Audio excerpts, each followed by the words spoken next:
Hello friends, good afternoon. সবাই কেমন আছো? আশা করি সবাই ভালো আছো। আমিও ভালো আছি। কালকে আমাদের বাড়িতে অনেক কিছু রান্না হয়েছে, তার কারণ কালকে আমাদের বার্থডে ছিল আমার আর আমার দিদির। আমরা দুজন টুইন্স, তাই জন্য আমাদের একই দিনে বার্থডে হয়।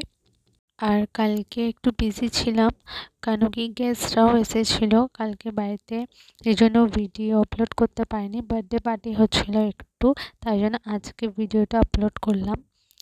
আর এখানে যেমন অনেক কিছু রান্না হয়েছে, রাইস, চিলি চিকেন, কষা মাংস, মালাই চিংড়ি, বেগুনি ভাজা, আলু ভাজা, বরবটি ভাজা, পাঁপড়, চাটনি, পায়েস, মিষ্টি, অনেক কিছু হয়েছে। আর এখানে মাসিমণি আমাদেরকে খেতে দিচ্ছে, অনেকটাই বেলা হয়ে গেছে, তাই জন্য সবাইকে এখন খেতে দিচ্ছে।